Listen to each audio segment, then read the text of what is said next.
folks are often trapped in that.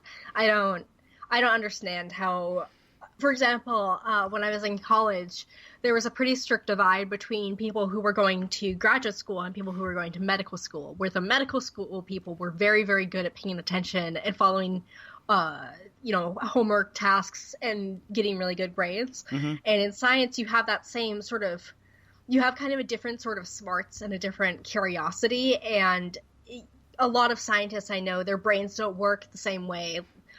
You could say that they failed to earn the grades to get to medical school, but it's really a different skill set. I've worked with plenty of undergraduates who are planning on going into medical school, and they do tasks really well. They'll perform them precisely, mm-hmm. exactly as you've instructed them. But people who are planning on graduate school tend to have like a different slant to their questions, like why instead of how. It's a very subtle difference. Okay. And they're not so good at focusing on the mandatory tasks. Yeah, that's kind of where I'm at a lot of times. If I can get myself interested into it, well, that was before I was diagnosed with it. I unfortunately wasn't diagnosed with ADHD until I was like 38. Really? Yeah, and so then they started putting me on Ritalin, which it was like an eye opener. It's like suddenly, wow, I can like look at one thing and just be looking at one thing. It's amazing. Oh, you lucky bastard. When I got into graduate school, I had a lot of trouble focusing, and I got tested for ADHD, and they popped my score out, and they said, you match this too closely, it's probably related to post-traumatic stress that you can't focus.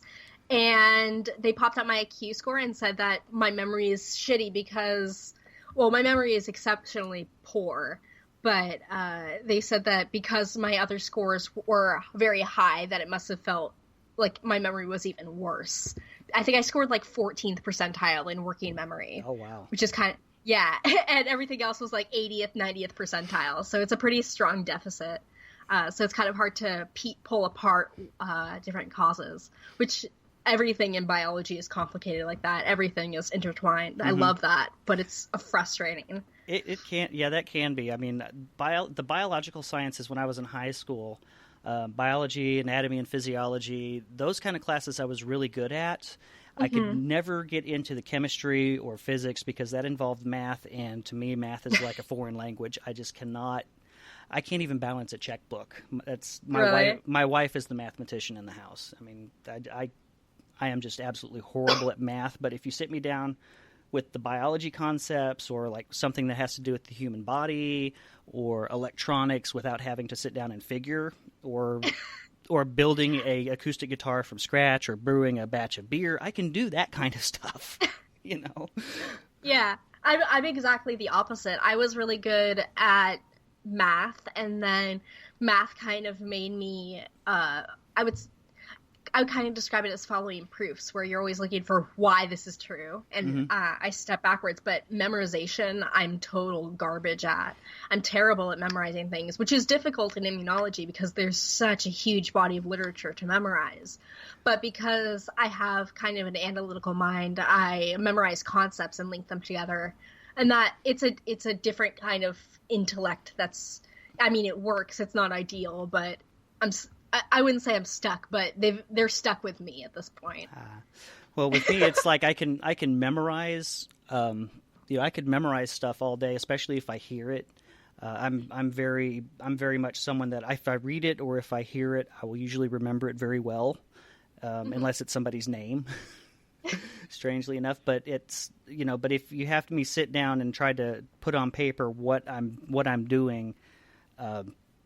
It's kind of like the kind of people that you think of, that someone who's really good in the algebras, calculus, and on those lines have one certain mindset, but then you've got other people that are good at geometry and trigonometry, and I fall more on that geometry side because I have to see what's going on to be able to put it together. Mm-hmm. Totally understandable. I'm a visual learner. Now, or I have to a kinetic learner. I have to do it with my hands and recreate it. I have to reinforce it sometimes, but a lot of times I can read it and understand the concept enough that I'll have a good working knowledge of it. Really strange. Enviable. That's enviable. I'll trade you. I wish we could. I wish. We all have to learn to play to our strengths, I guess. So now you said you're also doing graduate studies. You're working towards your PhD now, is it? Yeah. I'm working on a PhD in molecular microbiology and immunology. Okay. It sounds really impressive or fancy because it's a lot of words, but I just spend every year studying fewer things but more fine details of the one thing. And so I just have patience, I guess I would describe it as. It's an exercise in incredible patience earning your doctorate. Okay. It's frustrating and soul-crushing and sometimes wonderful, but most of the time everyone hates graduate school. It's awful. I honestly, I can't imagine doing anything else, but if anyone is considering graduate school, it's something that you should really think about, because I've committed 6 years of my 20s to doing this. I'm stuck at a certain income level. I can't move. I can't invest time in any other career. I can't have another job. I am paid a stipend, and that part of that contract is that they own my time as a result. So I can't go out and make more money and do something different on the side. It's graduate school is my first priority. Getting my doctorate is my first priority, and then everything else has to come second. Okay. So it's something that you really need to consider.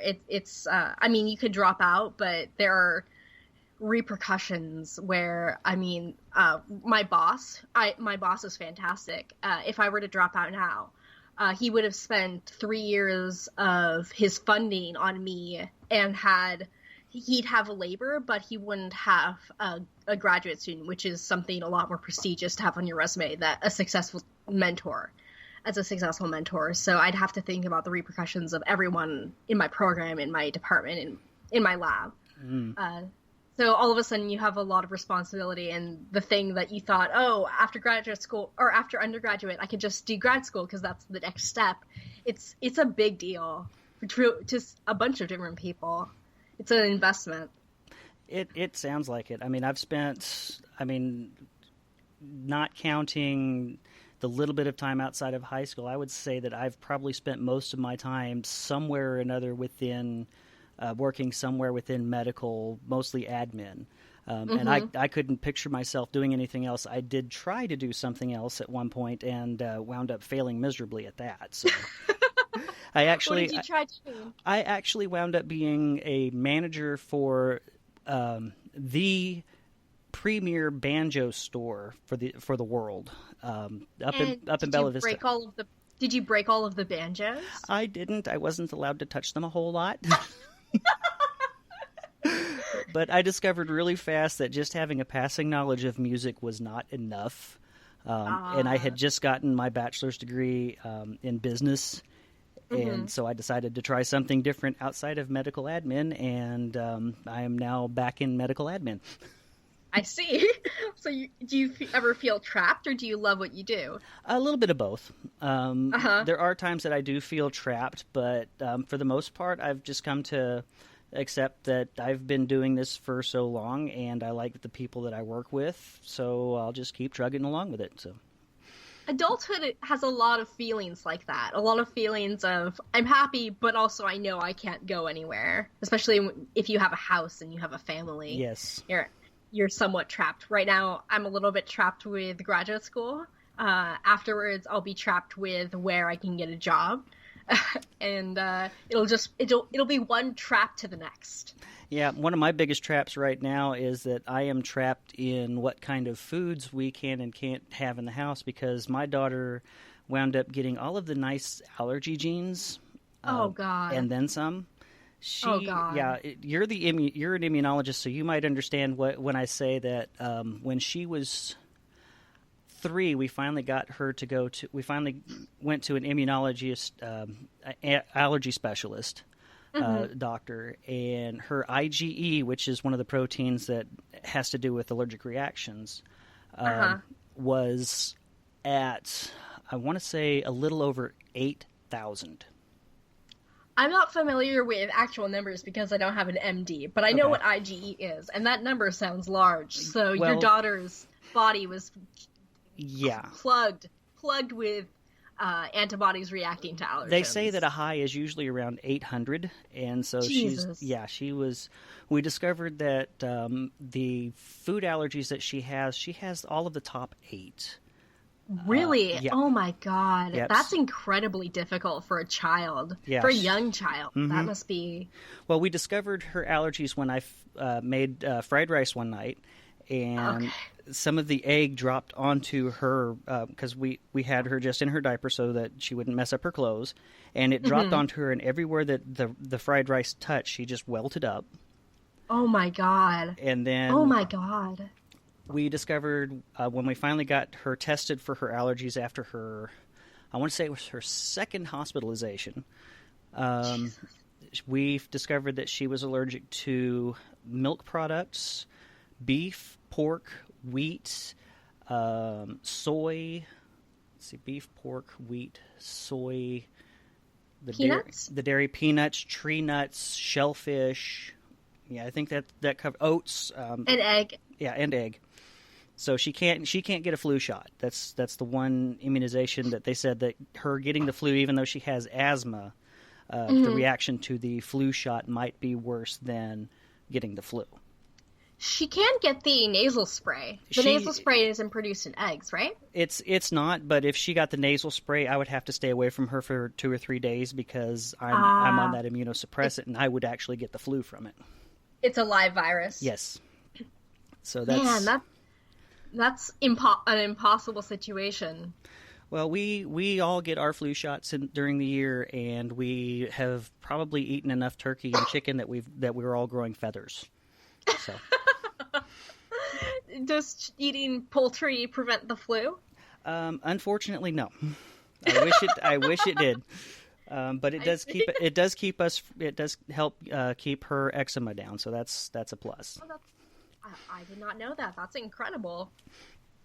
Yeah, she got all of the allergy side of it. My son got all of the ADHD part, so they kind of balanced out.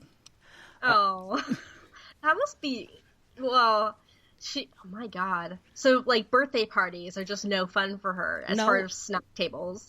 We bring her snacks. We try to keep her included in as much stuff as we can. We bring her snacks. She knows mostly what she can't do by now or she'll ask before she eats something. Her older brother is really good about keeping an eye on her too. He kind of watches her to make sure that she's going to be okay. So that helps. If she were to eat something, would her airways swell up, or is it a skin rash? Most of it is skin rash. They said that the Dr. Merritt said that was one thing on the, if you could call it a positive side, is that the majority of her food allergies aren't going to kill her. They'll just make her miserable. She'll develop a taste aversion without dying, so that's great. Yeah. To give you an idea of how bad she can get, we went to my family didn't quite understand the whole allergy thing. And I grew up with a bunch of rednecks. Everybody just got the big buffet table for Thanksgiving kind of thing. And among the things that they had were deviled eggs. And we had told everybody, after you eat, make sure you go wash your hands and whatnot, because Rory will have a reaction if you don't, and it can be a problem. And apparently someone didn't wash their hands or something when they played with her or hugged her, and by 4 o'clock or by 2 o'clock that night, she was head to toe in just big weeping welts. Oh my God, that poor kid. And so we took pictures of it and posted it on Facebook. And tagged, and now your family knows. And tagged my folks in it. And the very next year, my dad stood up and told everybody, "I don't care. You will wash your hands after you're done. Don't even joke about it." So, I have a lot of anxiety, and I can imagine having a child like that and just getting super worked up about everything having to be clean, like wash your hands between touching different spoons, serving dishes, whatever. I am afraid that if At least it's on a fatal allergy, but I can imagine being a real bad helicopter parent if you have the energy.